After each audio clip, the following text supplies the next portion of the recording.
હું કરશો રાધિકા? બસ જો આજે તો ખાવાનું બને છે. હું ખાવાનું બનસ? હા હું આવું તલ ને લોટ ને ગોળ નું. આ છે કીડીઓનું ખાવાનું. ઓકે, ખીડિયુંનું છે. કીડીઓનું ખાવાનું ચૈત્ર મહિનો આવે છે કે નહીં? હા. એટલે કીડિયારું પૂરવાનું બહુ મહત્વ છે. ચૈત્ર મહિનો આવે છે? આ સોરી ચૈત્ર મહિનો જ હાલે છે ને? તો ભલે. હા સોરી. એટલે એમાં કીડિયારું પૂરવાનું બહુ મહત્વ હોય. એટલે મેં ચાલો આજે રજા છે આપણે, મેં ચાલો થોડુંક આવું કરીએ એમ. એટલે કીડિયારું બનાવ્યું છે, લોટ લીધો, પછી એમાં સફેદ તલ નાખ્યા. સફેદ તલનું કઈક મહત્વ છે, મને ખબર નથી, મેં જોયું હતું પણ ભૂલાઈ ગયું કે સફેદ તલ નાખવાના કીડિયારામાં. પછી ગળ નાખ્યો છે ને હાકર. ઓકે. ગળું થઈ જાય મસ્ત મજાનું. એટલે આવું બધું આપણે તૈયાર કર્યું છે. અને આ બાજુ નાની નાની બોટલો લઈ લીધી છે. આમાં આપણે બધું મિક્સ કરીને ભરી દેવું અને ચારે બાજુ કાણા પાડી દેશું.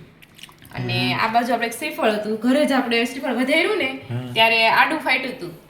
એટલે બે ભાગ જોઈન્ટ કરી નાખ્યા, આવું થઈ ગયું અને વચ્ચે દોરો બાંધી દીધો. કેમ કે ઘરે આપણે શ્રીફળનું કરવું હોય તો પોસિબલ ન થાય, કેમ કે એનું ગ્રીલ મશીન થી કાણું પાડવું પડે, એવું બધું કરવું પડે. એવું જ આપણે હોય નહીં, એટલે બધા બોટલ જ મીધું, બોટલ હોય પ્લાસ્ટિકની બોટલ આપણે નાની નાની, એટલે બધા આ વખતે એવું કરીએ એમ પ્લાસ્ટિકની બોટલમાં. ઓકે, સરસ. એટલે કીડિયારું પૂરવા જવાનું છે, બની જ ગયું છે. એટલે તમે આમાં કાણા પાડી દો ને બોટલમાં, અમારે ચારે બાજુ થોડા પાડી દઈએ. તમે મને ફોન મૂકવાનું કયો એટલે. હા બરોબર. તો કાંઈ નહીં, તમે કોમેન્ટ કરીને કહેજો તમે ચૈત્ર મહિનામાં કીડિયારું પૂરવા ગયા છો કે નહીં.